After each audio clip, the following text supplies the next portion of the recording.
স্বামীজি বলেছেন, জ্ঞান শুধুমাত্র একটি উপায়েই পাওয়া যায়, সেটা হলো অভিজ্ঞতার মাধ্যমে।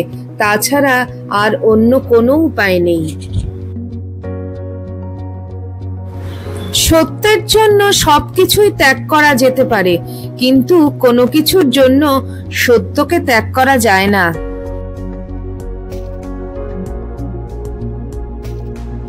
নমস্কার, life stories with Soma YouTube চ্যানেলের পক্ষ থেকে আপনাদের সবাইকে আমন্ত্রণ জানাচ্ছি আরো একটি নতুন ভিডিওতে। এই ভিডিওটি আমি সাজিয়েছি স্বামী বিবেকানন্দের জীবনের কিছু গুরুত্বপূর্ণ ঘটনা নিয়ে।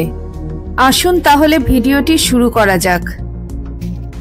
1863 খ্রিস্টাব্দের 12ই জানুয়ারি সকাল 6টা 33 মিনিট 33 সেকেন্ডে স্বামী বিবেকানন্দ জন্মগ্রহণ করেন উত্তর কলকাতার সিমলা পল্লীতে এক উচ্চবিত্ত হিন্দু বাঙালি পরিবারে। তার নাম ছিল নরেন্দ্রনাথ দত্ত, তার ডাকনাম ছিল বিলে। ছোটবেলা থেকে বিলের মধ্যে দেখা গিয়েছিল অসাধারণ মেধা, তেজস্বিতা, সাহস। তার ছিল স্বাধীন মনোভাব। ছোটবেলা থেকেই দেখা গিয়েছিল বন্ধুপ্রীতি আর খেলাধুলার প্রতি তার আকর্ষণ। সেই সঙ্গে ছিল প্রবল আধ্যাত্মিক তৃষ্ণা।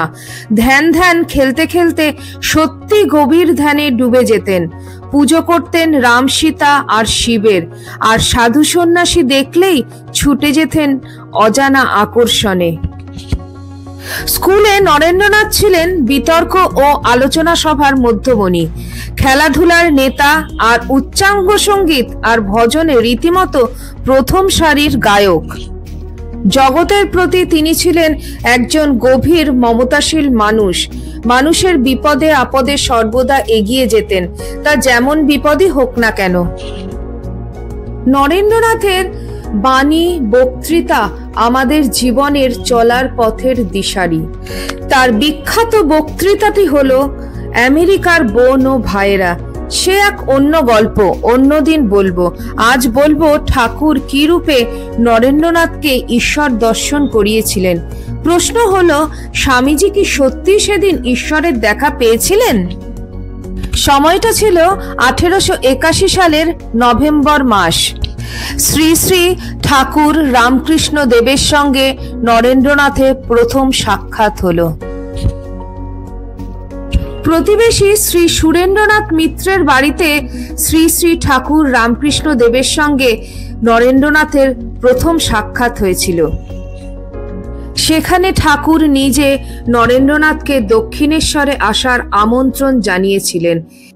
এই ঘটনার কিছুদিন পরে নরেন্দ্রনাথ তার 2-3 জন বন্ধুর সঙ্গে দক্ষিণেশ্বরে গেলেন ঠাকুরের সঙ্গে দেখা করতে। সময়টা ছিল ডিসেম্বর মাস। সেখানে গিয়ে ঠাকুরের সঙ্গে দেখা হলে নরেন্দ্রনাথ বন্ধুদের সঙ্গে নিচে মাদুরের ওপর বসলেন। ঠাকুরের অনুরোধে ব্রাহ্ম সমাজের ওপর একটি গান শোনালেন। গান শেষ হতেই ঠাকুর নরেন্দ্রনাথকে হাত ধরে উত্তরের বারান্দায় একান্তে নিয়ে গেলেন। চোখের জল ফেলতে ফেলতে নরেন্দ্রনাথকে বলতে লাগলেন, এতদিন পরে আসতে হয়। আমি জানি তুমি সেই পুরাতন ঋষি, নররূপী নারায়ণ। জীবের দুর্গতি দূর করার জন্য আবার শরীর ধারণ করেছ। এই শুনে নরেন্দ্রনাথ হকচকিয়ে গেলেন আর ভাবতে লাগলেন, এ আমি কাকে দেখতে এসেছি? এ যে একেবারে উন্মাদ।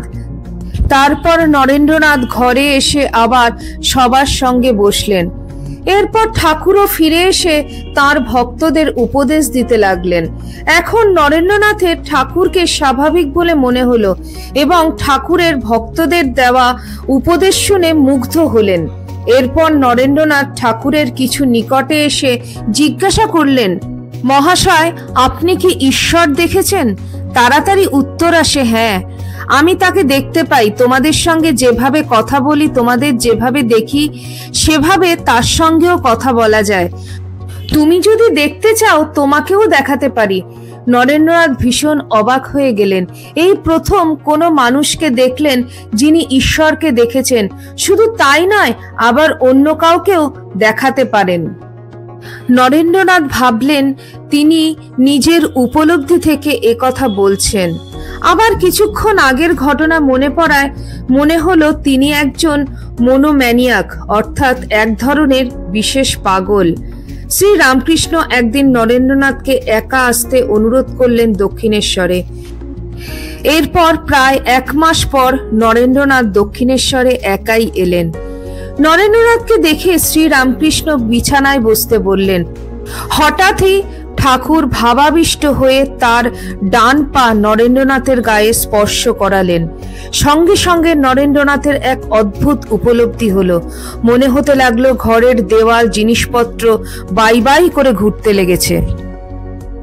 ঘুরতে ঘুরতে কোথায় যেন হারিয়ে যাচ্ছে। গোটা পৃথিবী যেন ঘুরতে ঘুরতে মহাশূন্যে বিলীন হয়ে যাচ্ছে। ভয়ে নরেন্দ্রনাথ চিৎকার করে উঠলেন।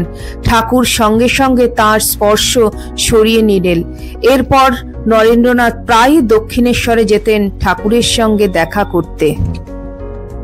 ধীরে ধীরে নরেন্দ্রনাথ ঠাকুরের বিশেষ ভক্ত হয়ে উঠলেন। বিশেষ ভক্ত কারণ ঠাকুর তাকে ভালোবাসতেন তার গুণের জন্য। নরেন্দ্রনাথ ছিলেন ব্যায়ামবীর, ভালো গায়ক এবং চূড়ান্ত পরিমাণে জ্ঞানী মানুষ আর অসম্ভব যুক্তিবাদী। নিজে না দেখে বা নিজে কোনো কিছু উপলব্ধি না করে কিছুই বিশ্বাস করতেন না। তিনি ঠাকুর শ্রী শ্রী রামকৃষ্ণদেবকেও প্রতি ক্ষেত্রে পরীক্ষা করতেন। একটি ঘটনা বিশেষভাবে তাৎপর্যপূর্ণ। ঠাকুর চরম আন্তরিকতার সঙ্গে ধন ঐশ্বর্য ত্যাগ করায় টাকা পয়সা স্পর্শ পর্যন্ত করতে পারতেন না এবং কোনোভাবে স্পর্শ করে ফেললে তার খুব কষ্ট হতো।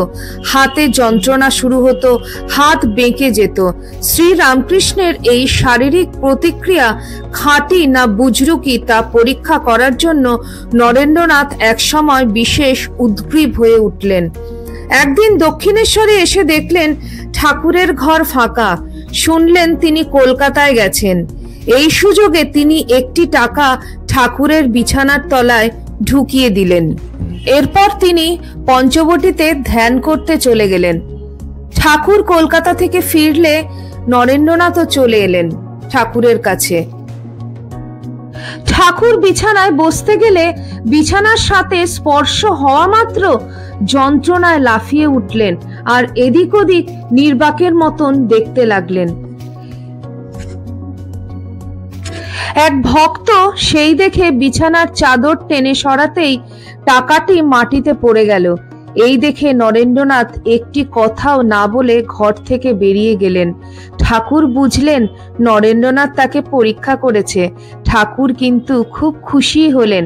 এইভাবে নরেন্দ্রনাথ বহুবার পরীক্ষা করেছেন ঠাকুরকে এবং প্রতিবারই তিনি অবাক হয়েছেন। অনেক তর্ক বিতর্কের দ্বারাও ঠাকুরের উত্তরে নরেন্দ্রনাথ মুগ্ধ হয়েছেন। এভাবেই সময় চলছিল।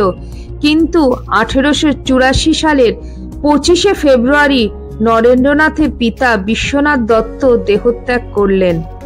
অন্ত্যেষ্টিক্রিয়া সম্পন্ন করার পর জানতে পারলেন তাদের সংসারের অবস্থা খুবই খারাপ। তার খরচপ্রিয় পিতা কিছু টাকা পয়সা রেখে যাননি, বরং কিছু ঋণ রেখে গেছেন। তখন নরেন্দ্রনাথ চাকরির সন্ধান করতে বেরোলেন, কিন্তু কোথাও চাকরি মিলল না, কারোর কাছেও কোনো সাহায্যও মিলল না। সংসারের বিভৎস এই অবস্থা দেখে নরেন্দ্রনাথের মন দুঃখ তিক্ততায় ভরে গেল। এইভাবে আর্থিক কষ্ট চলতেই লাগলো। যেদিন ঘরে খাবার থাকতো না, মাকে বলতেন আমার নিমন্ত্রণ আছে, এই বলে সারাদিনের জন্য বাইরে চলে যেতেন। এই সময় একদিন ঠাকুরের নাম নিয়ে ঘুম থেকে ওঠার সময় তার মা তাকে বললেন, তুই কার নাম করছিস? আমাদের এই দুঃখ দুর্দশার সময় তো ভগবান কিছুই করছেন না, ভগবান বলে কিছুই নেই। এসব সময়ে নরেন্দ্রনাথ খেতে না পেয়ে বাইরে বেরিয়ে ঘুরে বেড়াতেন এবং রাস্তাতেই ঘুমিয়ে পড়তেন। এ সময় তিনি দক্ষিণেশ্বরে যাওয়াও বন্ধ করে দিলেন, কারণ ভগবানের ওপর তার বিশ্বাস হারিয়ে গিয়েছিল। ঠাকুরের কাছে এসব খবর পৌঁছলো। তিনি নরেন্দ্রনাথকে ডেকে পাঠালেন। নরেন্দ্রনাথ দক্ষিণেশ্বরে এলেন এবং ঠাকুরকে বললেন তিনি সংসারের এই দুঃখ কষ্টের ভার বইতে পারছেন না এবং তিনি সংসার ত্যাগ করে সন্ন্যাসী হবেন। ঠাকুর তাকে বোঝালেন, বললেন আমি জানি তুমি মায়ের কাজের জন্য এসেছো, সংসারে কখনোই থাকতে পারবে না, কিন্তু আমি যতদিন আছি ততদিন আমার জন্য থাকো। এভাবে বুঝিয়ে নরেন্দ্রনাথকে তিনি বাড়ি পাঠালেন। এরপর নরেন্দ্রনাথ একটি অ্যাটর্নির অফিসে কাজ করেন এবং কয়েকখানি বই অনুবাদ করে সামান্য আয় করেছিলেন। তাই দিয়ে মা ও ভাইদের মুখে সামান্য অন্ন জোগাতে সক্ষম হলেন, কিন্তু তার স্থায়ী কোনো কাজের ব্যবস্থা হলো না। তিনি ভাবলেন, ঠাকুরের কথা তো মা কালী শোনেন, তিনি যদি মা কালীকে বলে দেন তাহলে তার মা ও ভাইদের খাওয়া পড়ার একটা সুব্যবস্থা হবে। তারপর তিনি দক্ষিণেশ্বরে গিয়ে রামকৃষ্ণকে সে কথা জানালেন। এ কথা শুনে ঠাকুর বললেন, ওরে আমি মাকে সবসময় বলি নরেনের দুঃখ কষ্ট দূর কর মা, কিন্তু তুই মাকে মানিস না বলে মা শোনে না। আচ্ছা আজ মঙ্গলবার, আমি বলছি আজ রাতে কালী মায়ের ঘরে গিয়ে মাকে প্রণাম করে মার কাছে যা চাইবি মা তোকে তাই দেবেন। মা ইচ্ছা করলে কি না পারেন। নরেন্দ্রনাথ মূর্তি পুজোর ঘোর বিরোধী ছিলেন, কিন্তু আজ তার মনে হলো ঠাকুর যখন বলছেন তখন মা কালীর কাছে প্রার্থনা করা মাত্র তার দুঃখ দুর্দশা ঘুচে যাবে। রাতে মন্দিরে প্রবেশ করে শ্রী রামকৃষ্ণ মায়ের কাছে নরেন্দ্রনাথকে চাইতে বললেন। মন্দিরে যেতে যেতে নরেন্দ্রনাথের পা চলতে থাকলো। গাঢ় কোনো নেশা যেন তাকে আচ্ছন্ন করলো। মন্দিরের ভেতর প্রবেশ করে তিনি দেখলেন সত্যি সত্যি মা চিন্ময়ী, সত্যি সত্যি জীবিতা, অনন্ত প্রেম আর সৌন্দর্যের প্রতীক। এই অনুভূতিতে তার হৃদয়ে প্রেম ও ভক্তি জাগ্রত হলো। তিনি বারবার করে প্রার্থনা করলেন এবং প্রণাম করে বলতে থাকলেন, মা বিবেক দাও, বুদ্ধি দাও, বৈরাগ্য দাও, জ্ঞান দাও, ভক্তি দাও, যাতে তোমার দর্শন আমি নিত্য পাই। তোমার দর্শন যেন মা আমি সব সময় পাই, এই রকম করে দাও। মন্দির থেকে ফিরতেই ঠাকুর জিজ্ঞাসা করলেন, কিরে মার কাছে সাংসারিক অভাব দূর করার প্রার্থনা করেছিস তো? নরেন্দ্রনাথ বললেন, না ঠাকুর, একদম ভুলে গেছি। তাই তো, এখন কি করি? ঠাকুর বললেন, ফের যা। নরেন্দ্রনাথ আবার মন্দিরে গেলেন এবং একই ঘটনা ঘটল। ঠাকুর জিজ্ঞাসা করলেন, এবার বলেছিস তো? নরেন্দ্রনাথ উত্তর দিলেন, না, মাকে দেখে সব ভুলে যাচ্ছি, শুধু জ্ঞান ভক্তি লাভের কথাই বলছি। কি হবে? ঠাকুর বললেন, নিজেকে সামলে ওই প্রার্থনাটা করতে পারলি না? পারিস তো আবার যা, কথাগুলো মাকে জানিয়ে আয়। কিন্তু এবার মন্দিরে প্রবেশ করে নরেন্দ্রনাথের দারুণ লজ্জার অনুভূতি হলো। ভাবলেন, এই কি তুচ্ছ কথা মাকে বলতে এসেছি। ঠাকুর যে বলেন রাজার প্রসন্নতা লাভ করে তার কাছে লাউ কুমড়ো ভিক্ষে করা, এ যেন ঠিক সেরকমই নির্বুদ্ধিতা। এমন হীন বুদ্ধি আমার? লজ্জায় ঘৃণায় বারবার প্রণাম করতে করতে তিনি বলতে লাগলেন, আর কিছুই চাই না মা, শুধু জ্ঞান দাও, ভক্তি দাও। তিনি বাইরে বেরিয়ে ঠাকুরকে সব বললেন। আমি কিছুতেই এমন তুচ্ছ জিনিস মায়ের কাছে চাইতে পারলাম না, লজ্জা করলো। আপনাকেই বলে দিতে হবে, আমাদের যেন ভাত কাপড়ের অভাব না হয়। নরেন্দ্রনাথ নাছোড়বান্দা ছিলেন, তাই অনেক অনুরোধের পর শ্রী রামকৃষ্ণ বললেন, আচ্ছা যা, তোদের মোটা ভাত কাপড়ের অভাব কোনোদিন হবে না। সময়টা ছিল 1885 সালের 6 কিংবা 7 মার্চ।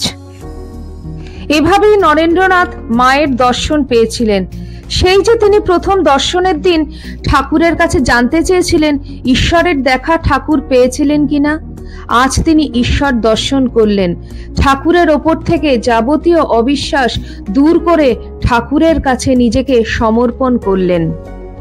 ঠাকুরের পা ধরে অঝরে কাঁদতে কাঁদতে ঠাকুরের চরণ ধুইয়ে দিলেন নিজের অশ্রুধারায়। আমরা কজন ঠাকুরের জন্য কাঁদতে পারি, ঠাকুরের কাছে নিজেকে পূর্ণরূপে সমর্পণ করতে পারি? নরেন্দ্রনাথ পেরেছিলেন, তাই তো তিনি শ্রী শ্রী মায়ের বড্ড প্রিয় সন্তান আর ঠাকুরের পরম প্রিয় শিষ্য। আজকের ভিডিওটি আমি এখানেই শেষ করছি। আপনাদের কেমন লাগলো অবশ্যই আমাকে কমেন্ট সেকশনে কমেন্ট করে জানাবেন। ভিডিওটি ভালো লাগলে চ্যানেলটিকে সাবস্ক্রাইব করে নেওয়ার অনুরোধ রইল। আবার দেখা হচ্ছে খুব শিগগিরই। সবাই ভালো থাকবেন, সুস্থ থাকবেন। আর ভিডিওটি ভালো লাগলে অবশ্যই লাইক করবেন।